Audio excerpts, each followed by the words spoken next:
नंतर आहे सपुष्प वनस्पतींचा अभ्यास. आता सपुष्प म्हणजे काय? सपुष्प म्हणजेच काय? सर्व पुष्प असलेल्या वनस्पतींचा थोडक्यात अभ्यास करणे म्हणजे काय? बघा आता सपुष्प वनस्पतींचे भाग. आता सपुष्प वनस्पतींचे भाग कोणकोणते असतात? त्याच्यामध्ये एक आलं मूळ, की जेणेकरून हे मूळ कुठे असतं? जमिनीच्या आतमध्ये असतं. नंतर खोड आहे, हे खोड काय करतं? बाकीचे जे काही तुमचे पानं आहे, फांद्या आहे किंवा फळं आहे या सगळ्यांना आधार देण्याचं काम करतं. नंतर पान आहे, हिरवेपणा असतो पानामध्ये. आपण कालच्या याच्यामध्ये बघितलं होतं की पानांमध्ये वनस्पतीमध्ये हिरवेपणा कशामुळे येतो? हरितद्रव्यामुळे येतो. मग हरितद्रव्य हे कशामध्ये असतं? हरित लवकाचं तुम्हाला सांगितलं होतं. हरित लवक आलं म्हणजेच हरित द्रव्य सुद्धा आलं. मग त्याच्यानंतर फूल. आता हे झाले सपुष्प वनस्पतींचे भाग. कोणते? मूळ, खोड, पान आणि फूल. आपण आता एक एक करून याच्यामध्ये सर्व समोर बघणार आहोत. याच्यामध्ये बघा आता बीजाचे 3 भाग. बीज आहे, बीज माहिती आहे सर्वांना काय असतं बीज? त्याचे आता काय सांगितलं? बीजाचे 3 भाग म्हणजे कोणकोणते? बघा, जे आपण बी शेतामध्ये पेरतो, लावतो त्याचे भाग कोणकोणते? बघा, एक आहे आदिमूळ, त्याला आपण म्हणतो मोड. काय म्हणतो? मोड. बी जमिनीमध्ये आपण पेरलं किंवा लावलं त्याला मोड येतो. जसं मटकीला मोड येतात, ठीक आहे, तसंच हे आदिमूळ, त्याला आपण म्हणतो मोड. मोड आल्यानंतर दुसरी स्टेज आहे अंकुर येणे. काय होणे? अंकुर येणे. मग अंकुर म्हणजेच काय? त्याला कोंब येणे, ठीक आहे. नंतर शेवटचं बीजपत्री. कोंब आल्यानंतर त्याला बीजपत्री यायला सुरुवात होती. मग त्याला हळूहळू काय होतं? पान फुटायला लागतं, हळूहळू थोडासा हिरवेपणा यायला लागतो. हा झाला बीजपत्रे. म्हणजे बघा बीजाचे 3 भाग लक्षात ठेवा. याच्यावर प्रश्न विचारला जाऊ शकतो. आदिमूळ म्हणजे मोड, अंकुर म्हणजे कोंब आणि नंतरचा आहे बीजपत्री. आता बघा, आता बीजपत्री आहे पण बघा याच्यामध्ये पण आता भाग पडतात. आता एक बीजपत्री वनस्पती, तुम्हाला याच्यावर प्रश्न येऊ शकतो, एक बीजपत्री वनस्पती नेमकी कोणती? आता याच्यामध्ये बघा बीजांमध्ये एक बीजपत्र असतं. बीजांमध्ये काय? एकच बीजपत्र असतं. नंतर द्विबीजपत्री वनस्पती म्हणजे कोणती? बघा बीजामध्ये 2 बीजपत्रे असतात. बघा एकामध्ये एकच बीजपत्र सांगितलं आणि द्विमध्ये 2 बीजपत्रे असतं असं सांगितलंय. आता याच्यामध्ये आपण तुम्हाला सांगितलं बीजाचे 3 भाग, ठीक आहे, हे 3 लक्षात ठेवा. त्याच्यानंतर सपुष्प वनस्पतींचे जे भाग आहे, ठीक आहे, त्याच्यामध्ये आता 1 नंबरला आहे मूळ. या मुळाचं बघूयात आपण. बघा काय सांगितलं? प्राथमिक आणि दुय्यम अशा 2 प्रकारचे या ठिकाणी काय आहे? मूळ आहे. मग बघा प्राथमिक मूळ म्हणजे काय? बघा बीजांपासून काय सांगितलं? मुळामध्ये 2 भाग आहेत किंवा 2 प्रकार, प्राथमिक आणि दुय्यम. मग प्राथमिक मध्ये काय सांगितलं? बीजांपासून प्राथमिक मूळ तयार होणे. जे बीज आहे त्या बीजापासूनच काय होणे? प्राथमिक मूळ तयार होणे. नंतर नंबर 2 आहे दुय्यम. मग आता दुय्यम मूळ म्हणजे नेमकं कोणतं? प्राथमिक जे मूळ आहे, मग प्राथमिक मुळाच्या असंख्य शाखा. त्याला प्राथमिक मूळ दिलं, एक मूळ आलं त्याला प्राथमिक सुरुवातीचं, त्याच्यापासून त्याच्या असंख्य शाखा होतात. काय होतात? असंख्य शाखा.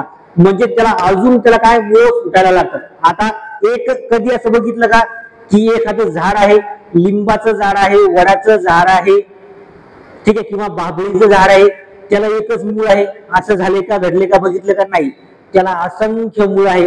उदाहरणार्थ या ठिकाणी झाड आहे, याच्यामुळे लांब पर्यंत पांगलेले असतात, पसरलेले असतात जमिनीमध्ये, ठीक आहे. हे झालं मूळाचं. नंतर नंबर 2 आहे खोड. मग आता खोड मध्ये काय सांगितलं? बघा आता खोडाचे 3 प्रकार आहेत. बघा खोड पण सुद्धा 3 प्रकारचं आहे. मग 1 नंबर आहे पर्वसंधी, नंतर आहे कांडी आणि 3 नंबर आहे मुकुल. मग आता 1 नंबरचं जे पर्वसंधी आहे याच्यामध्ये काय सांगितलं? खोडांवर. बघा पर्वसंधी मध्ये काय सांगितलं? खोडांवर जिथे पानं फुटतात. वनस्पतीला झाडाला मूळ आलेलं आहे, ठीक आहे. मग जी पर्वसंधी असते, मग पर्वसंधी नेमकी कोणती? खोडांवर. त्या खोडांवर काय होतं? जिथे पान फुटतात तो फुगीर भाग म्हणतो आपण. ज्या ठिकाणी खोडाला पान फुटणार आहे त्या ठिकाणचा तो फुगीर भाग, त्याला म्हणतो पर्वसंधी. आता तुम्ही बघितलं असेल, खोड आहे, खोडाला ज्या ठिकाणावरून पान फुटतं, पाणी यायला सुरुवात होते खोडावरून, ठीक आहे, तो फुगीर भाग म्हणजे पर्वसंधी. नंतर नंबर 2 आता कांडी. कांडी म्हणजे नेमकं काय? बघा लगतच्या 2 पर्वसंधी मधील खोडाचा भाग. बघा लगतच्या 2 पर्वसंधी मधील, 2 पर्वसंधी म्हणजे खोडावर जिथं पानं फुटायला लागले तिथल्या पर्वसंगीचे ते 2 भाग, ठीक आहे, 2 भाग त्याचे. मग त्या पर्वसंगीमध्ये खोडाचा भाग, ह्या दोन्हींच्या मधला भाग तो झाला कांडी. नंतर मुकुल. आता मुकुल म्हणजे काय? खोडावरील अविकसित पानांचा झुपका. काही ठिकाणी बघा खोडांवर पानं फुटायला लागतात, काही पानं लांब जातात, काही पानं जागीच पानांचा झुपका होतो, बरोबर. जागीच एकाच ठिकाणी 7-8 पानं येतात, नेमकं तू काय होतो? झुपका म्हणतो आपण. मग त्याला म्हणते मुकुल. मुकुल म्हणजेच काय? मग खोडावरील अविकसित पानांचा झुपका. हे आता तुम्हाला मुळाचं सांगितलंय, खोडाचं सांगितलंय, हे आलं लक्षात तुमच्या?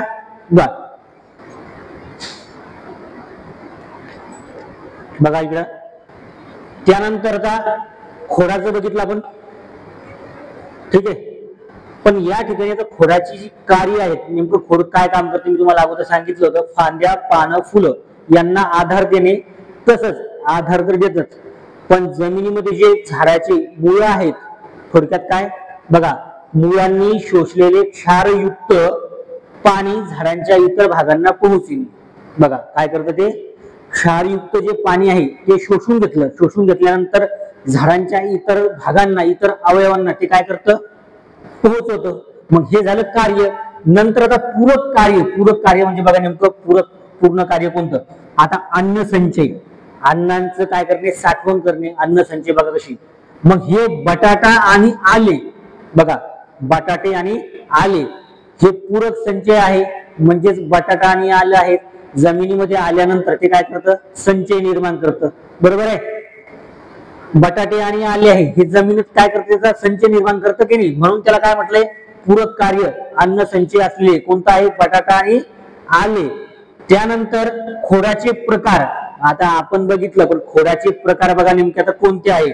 याच्यामध्ये अंतरिक्ष खोड आहे आणि भूमिगत खोड आहे. बघा अंतरिक्ष, आता हे खोडाचा सुद्धा प्रकार आहे, ठीक आहे. तुम्ही म्हणता हे अंतरिक्ष कोणतं आहे? पण नेमकं अंतरिक्ष खोड आणि भूमिगत खोड हे 2 प्रकार खोडाचे पडतात. मग अंतरिक्ष खोड जे आहे त्याच्यामध्ये बघा कोणते? आतमधलं खोड. बघा भोपळा आणि काकडी, कलिंगड आणि कोहळा हे 4 प्रकारचे अंतरिक्ष खोड आहेत. कोणकोणते? भोपळा, काकडी, कलिंगड आणि कोहळा. तर भूमिगत खोड कोणते? मग बटाटे, आले हे 2 झाले. कोणते? भूमिगत.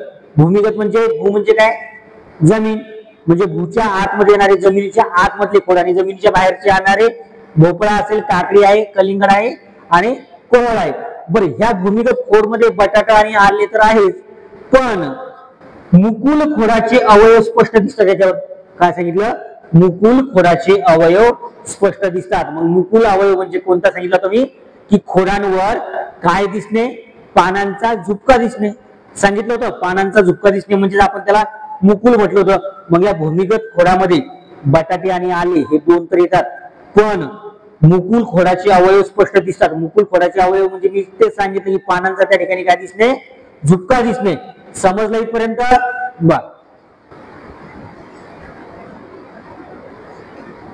बघा इकडे.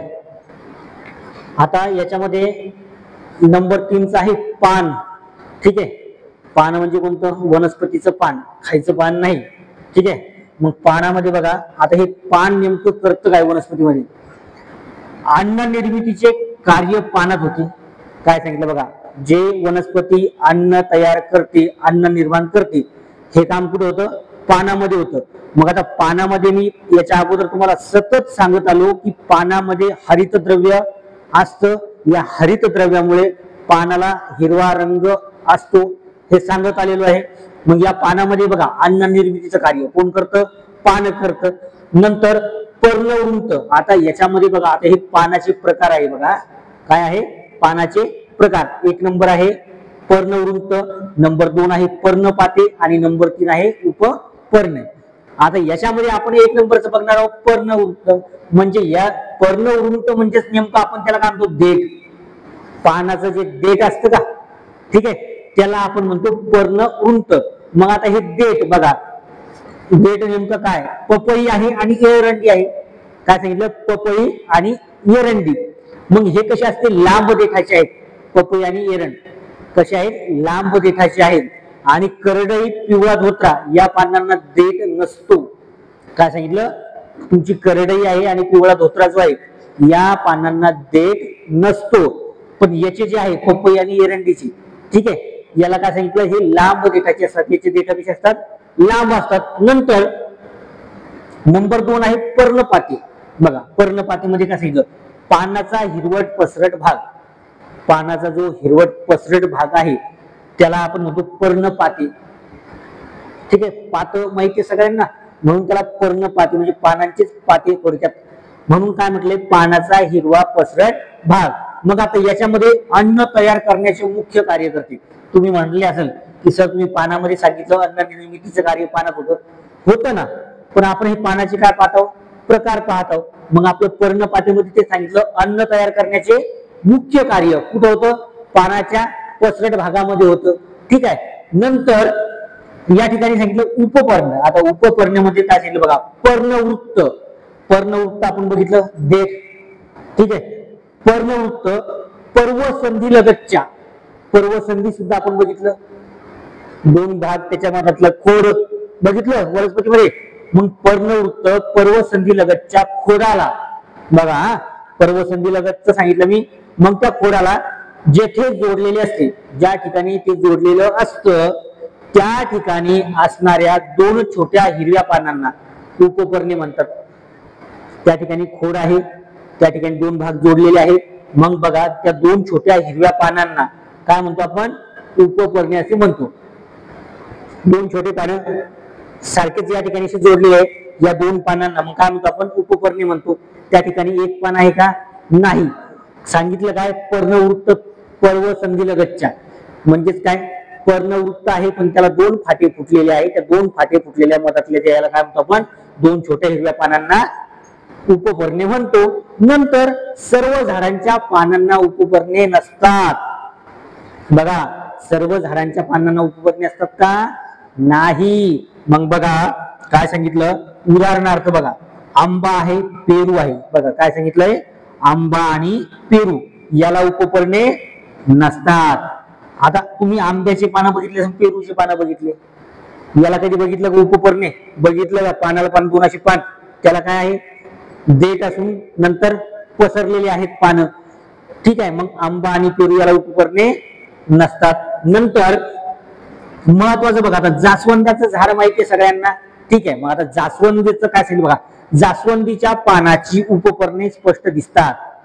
जास्वंदाचं पान आहे त्याला जी उपपर्णे आलेली असते, बरोबर आहे, हे स्पष्ट आपल्याला ओळखायला येतात, दिसायला येतात. नंतर आपला वाटाणा माहिती सगळ्यांना, मग वाटाण्याची उपपर्णे प्रकाश संश्लेषणाचे कार्य करतात. बघा काय सांगितलं, वाटाण्याची उपपर्णे प्रकाश संश्लेषणाचे कार्य करतात. आता प्रकाश संश्लेषण क्रिया हे तुम्हाला माहिती आहे, सांगितलेलं आहे. प्रकाश संश्लेषण अन्न तयार करण्याची प्रक्रिया त्याच्यामध्ये होती. काय, सूर्यप्रकाश त्याच्यावर पडला, सूर्यप्रकाश पडल्याच्या नंतर अन्न तयार करण्याची साखळी त्या ठिकाणी होते, अन्न तयार त्या ठिकाणी केले जातं. मग जो वाटाणा आहे त्या वाटाण्याची उपकरणे काय सांगितलं, प्रकाश संश्लेषणाचं कार्य त्या ठिकाणी करतात. समजलंय बा.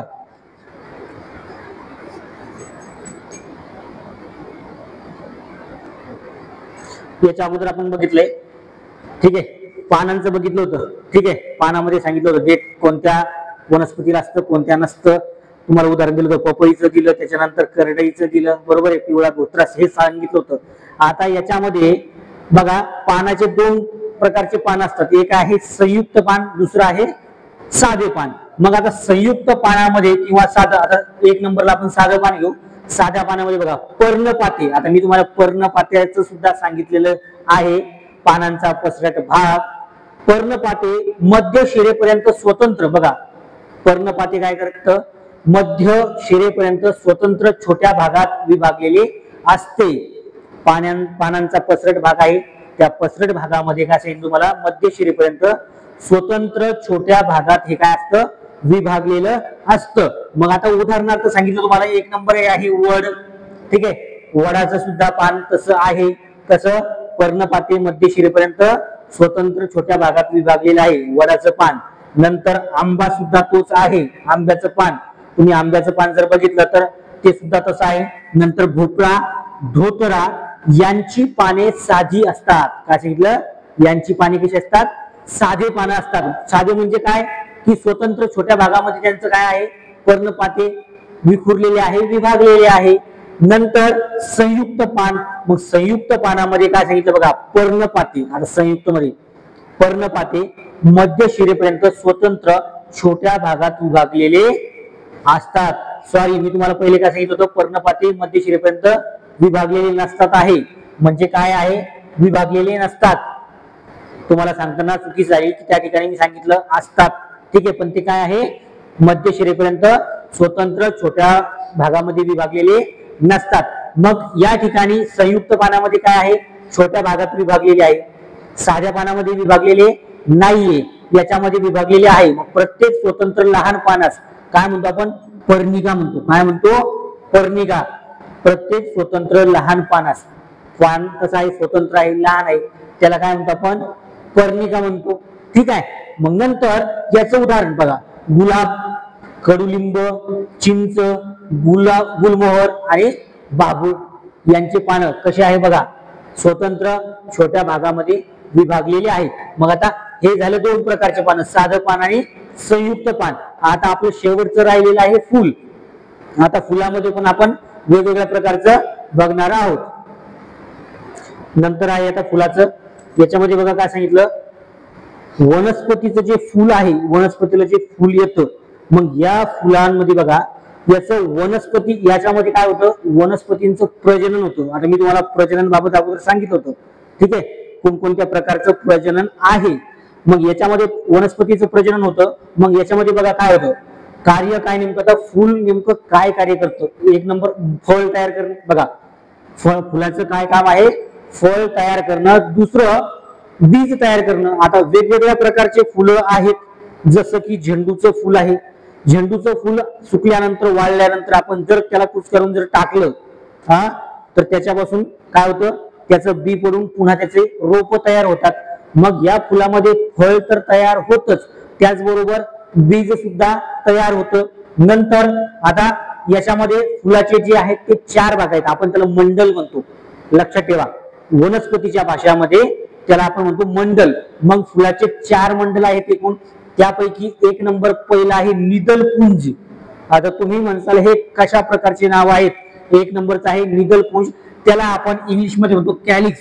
कधी कधी तुम्हाला निदलपुंज न येता प्रश्न त्या ठिकाणी त्याच्या ऐवजी कॅलिक्स हा शब्द वापरण्यात येतो, त्यामुळे हे सुद्धा लक्षात ठेवायचं, कॅलिक्स. मग आता हे बघा नेमकं निदलपुंज म्हणजे काय किंवा कॅलिक्स म्हणजे काय, सर्वात बाहेरचं मंडल. बघा फुलाचं सर्वात बाहेरचं मंडल आहे किंवा सर्वात बाहेरचा भाग आहे कोणतं, निदलपुंज. मग सर्वात बाहेरचं मंडल आहे, त्याला रंग कसा असतो बघा, हिरवा रंग. बघा फुलाचं सर्वात बाहेरचं, जर फुल तुम्ही झाडापासून तोडलं, बघा फुल झाडापासून तोडल्यानंतर फुलाचा जो खालचा भाग आहे निदलपुंज, त्याला हिरवेपणा असतो. फुलाचा वरचा भाग म्हणत नाही मी, रंग म्हणत नाहीये. फुलाच्या देठापासून, फुल तुम्ही झाडापासून देठापासून तोडल्यानंतर बाहेरचं जे त्याला समजा राहतं, उदाहरणार्थ हे फुल आहे, ठीक आहे, हे फुल आहे, ठीक आहे, वरती या ठिकाणी फुल आहे आणि खालचा देठाचा भाग देठापासून वेगळा केलेला. मग हा जो खालचा भाग आहे हा कसा झाला, त्याचा हिरवा, त्याला म्हणतो आपण निदलपुंज, म्हणजे सर्वात बाहेरचं मंडल आहे. ठीक आहे. त्यानंतर याचं कार्य काय, निदलपुंजचं कार्य काय बघा, कळी अवस्थेत फुल सर्वात पहिले कळी अवस्थेत येतं, की डायरेक्ट थोडी आहे की झाडाला फुल आलं, वनस्पतीला फुल आलं, डायरेक्ट फुल खुललं. सर्वात पहिले काय होतं, ते कळी अवस्थेत असतं, कळी तयार होते. कळी तयार झाल्यानंतर ते काय हळूहळू फुलतं, उघडत जातं, त्याचं फुल तयार होतं. मग याचं कार्य काय, कळी अवस्थेत निदलपुंज फुलाच्या आतील भागाचे रक्षण करतो. बघा ज्या वेळेस फुल कळी अवस्थेत असतं त्यावेळेस हे निदलपुंज जे आहे त्यावेळेस आतमधील काय करतो ते बघा, फुलाच्या आतमधील जो भाग आहे त्याचं तो काय करतो, रक्षण करतो, त्याला सुरक्षित ठेवतो. नंतरच बघा नंबर 2 आहे दलपुंज, त्याला इंग्लिश मध्ये आपण म्हणतो करोला. बघा निदलपुंजला कॅलिक्स म्हणतो आणि दलपुंजला करोला म्हणतो. तुम्ही 12वी सायन्स मध्ये बायोलॉजी या विषयामध्ये हे बघितलं असेल, काय कॅलिक्स आणि करोला हे सुद्धा तुम्ही बायोलॉजी या विषयामध्ये शिकले असेल. त्याचं फोर्सेप आणि निळणला वेगवेगळे पार्ट करून तुम्ही त्या ठिकाणी त्याला नावं सुद्धा दिली असतील प्रॅक्टिकल मध्ये. हे ज्यांचं 12वी सायन्स झाले बायोलॉजी विषयामध्ये बऱ्याच जणांना हे झालेलं आहे. बरं आता दलपुंज मध्ये करोला, करोला मध्ये काय सांगितलं बघा, आता हे 2 नंबरचं मंडल, 1 नंबरचं मंडल कोणतं होतं, निदलपुंज, त्याला काय म्हणतो आपण, कॅलिस. नंबर 2चं कोणतं आहे, दलपुंज, त्याला काय म्हणतो आपण, काय म्हणतो, करोला. मग हे 2 नंबरचं मंडल, याच्यामध्ये काय सांगितलं बघा, मग दलपुंज पाकळ्यांची, बघा दलपुंज पाकळ्यांचे बनलेले असतात. बघा त्याला काय असतात, मग आता वरून पाकळ्या आल्या, बघा त्याला वरून पाकळ्या आल्या, मग हे पाकळ्यांचं बनलेलं असतं, त्याला म्हणतो आपण दलपुंज, म्हणजे करोला, पाकळ्यांचा भाग वरचा. ठीक आहे. नंतर आता हे दलपुंज जे आहे कार्य काय करतं बघा, आतील मंडळाची, आतील कोणतं, पाकळ्याच्या आतमधील, ठीक आहे, आतील मंडळाचे म्हणजे कोणतं, पुमंग व जायांग. मग आता हे आपल्याला पुढे याच्यानंतर शिकायचं. पुमंग आहे 3रं मंडल आणि जायांग आहे सर्वात आतमधील मंडल. जास्वंदाचं झाड आहे, जास्वंदाच्या झाडाला काय होतं, वरून पाकळ्या, पाकळ्या फुलल्या की फुल तयार होतं, फुल खुललं की आतमध्ये एक प्रकारचे काय असतं, त्याला बारीक बारीक कण असतात, बरोबर आहे, त्या कणाच्या आतमधील भाग ते असतो पुमंग जायांग त्या ठिकाणचा थोडक्यात. ठीक आहे. मग हे काय करतो बघा, कार्य काय करतो दलपुंज, आतील मंडलाची, मग पुमंग आणि जायांग याचं रक्षण करतो. वरच्या ज्या पाकळ्या आहेत ना, आपण पाकळ्या एक जर पाकळी जर तोडली त्याच्यापासून वेगळी होती, मग ही जर वेगळी झाली, या पुमंग आणि जायांगचं रक्षण होईल का, नाही होणार. मग आता आपण हे झालं आपलं याचं कार्य, दलपुंजचं काय, आतील मंडळाचे काय कर, मंडलाचे पुमंग आणि जायांग हे 2 आहेत, याचं तो रक्षण करतो. ठीक आहे.